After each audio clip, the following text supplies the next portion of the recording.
Hey guys, and welcome back to another episode of Give It Another Chance, where we give games another chance, whether that be because people are too harsh or too nice to a game. Today's episode will be on Super Mario Sunshine. Guys, I have a confession to make. Out of all the Mario games, Mario Sunshine is my favorite. It's not objectively the best Mario game, but it is my favorite. It does a lot of things I have to praise it for. That being said, a lot of people do not share that opinion. A lot of people hate this game, but I think a lot of it is undeserved. Some of it is deserved, but this is far from a bad game. Let's get into why. So, first of all, this game is different from literally every other Mario game. First of all, it has a story. Like an actual story. What? Secondly, you're on a tropical resort. You're not in the Mushroom Kingdom or in space. Nah, you're just on vacation. And thirdly, there is a water jetpack machine thing called Flood on you at all times. Well, except for in the special missions where Flood is taken away from you. So yeah, it's setting itself up to be a pretty darn weird sequel to Mario 64. But before we get into it, I got a special guest to talk about the changes that it made from Mario 64. Thanks, NateDogBrine. When I think of what makes each Mario game unique, I think of what gimmick they implement. Mario World has Yoshi, Mario Galaxy has planets, New Super Mario Bros. Has disappointment. Now, to consider what made Sunshine unique, you must ask what made its predecessor unique, Mario 64. The gimmick of 64 was that it was Mario exploring 3D landscapes, and although it worked quite well, it didn't leave much potential for a sequel beyond something like an expansion pack. What were they supposed to add to a world of Mario that felt complete? Well, beyond Flood, only the playthrough structure of Sunshine changed. In 64, you picked what levels you played first, as your objective was only to collect 70 stars. All stars were of equal value, which meant there were many unique ways to beat the game, encouraging multiple playthroughs. Sunshine has this to some degree. You can complete each level in a diverse order, but the fact that you have to play 7 missions in each world was a turnoff to people who grew up on 64. However, it would be ignorant to base Sunshine strictly on standards set by its predecessor. Sunshine is objectively better than 64, even if I prefer the latter. Better controls, playstyle, and even if it has fewer worlds, every world in Sunshine alone is better than all of 64's worlds combined. Thank you, Mark Hughes. Your channel will be linked in the description for you guys to check out. You guys better check out his channel. It's really good. Anyway, hello, Agatha. So yeah, Mario Sunshine is better than Mario 64. Not everyone agrees on that, but yeah, 64 has a way better structure than Sunshine. But Sunshine does almost everything else better. Like, let's just get into it. First of all, I adore how each mission in each level feels distinct from one another. In one mission, you could be surfing on a goober blooper through an obstacle course, or in another, you could be fighting an angry wiggler, or in another, you could be on a roller coaster fighting a giant mecha Bowser. Ooh, and how can I talk about the missions without talking about the secret missions, where Flood is taken away from you, and they use simple geometry to make effective level design. Ooh, and that music. That music.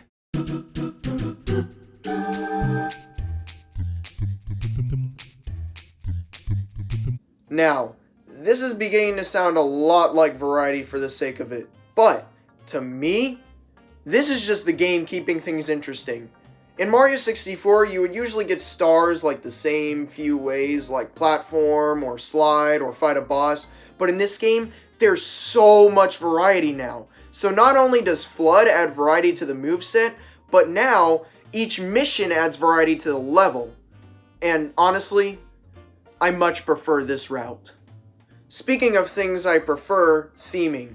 In Mario 64, the theming was very disjointed. You had snow, grass, and mountain, and it never really felt connected.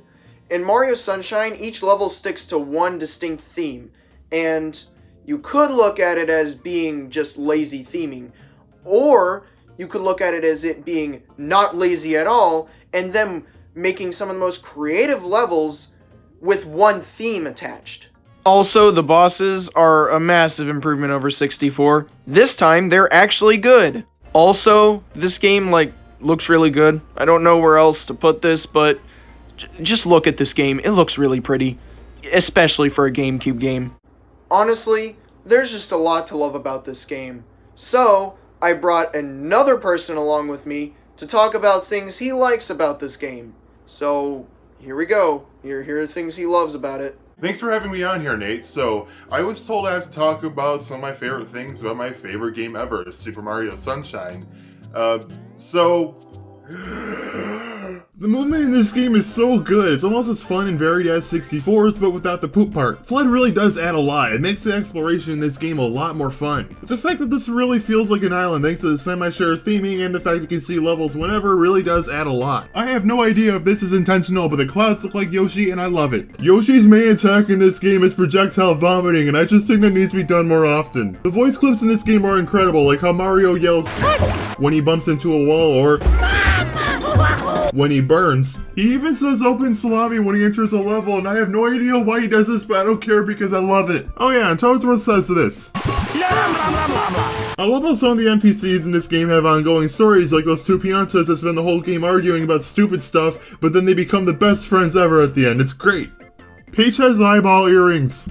Anyway, Sunshine is admittedly a very flawed game, but it's my favorite game ever despite this thanks to these and many other reasons. Anyway, thanks for having me on here. Thank you, Brendan Blair. Your channel will also be linked in the description. Check out his channel and Mark Hughes. They both make great videos. Alright, on with the video. So, Mario Sunshine from this video sounds like one of the best games ever made. It has a lot of variety, great controls, and it probably has barely any flaws at all. Oh, but you would be so wrong to assume this. Remember how I said earlier how people hate this game? They have a reason, and it is a valid one, and I really wish it wasn't. So I want to start this off by saying that nobody thinks this game is objectively bad, at least to my knowledge, but not everyone really likes it, and it's for one reason, and one reason only. 100%ing the game. 100%ing this game kind of sucks. I'm just going to say that. I have never done it. I've tried it. I've failed. I just don't do it anymore. So, yeah, let's get into why. Okay, so remember that annoying structure that this game has where you have to do the first 7 missions in order, and it's stupid? Well, this means if you run into a mission you don't like, you have to keep on doing it.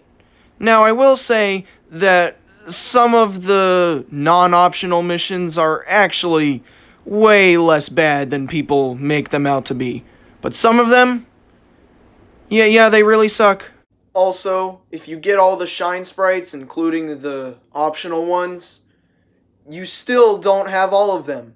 So, they added blue coins, and there's 240 of them scattered across the game, and most of them are cryptic and require walkthroughs, and if you collect all of them, you get 24 shine sprites. That's just dumb. Why? So, like 64, Mario Sunshine has the fatal flaw of having some really annoying and tedious missions. And whenever people criticize, Sunshine's missions, they're like, oh, but it's okay that 64 had bad missions because in that game you didn't have to do it.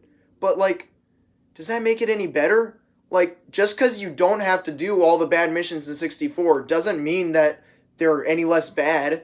Just because you have to do some bad missions in Sunshine, but you don't have to do any bad missions in 64, doesn't mean 64 has better missions. They have the same flaws.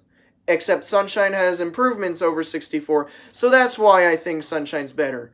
So, is Mario Sunshine a good game? Heck yeah, this is a great game.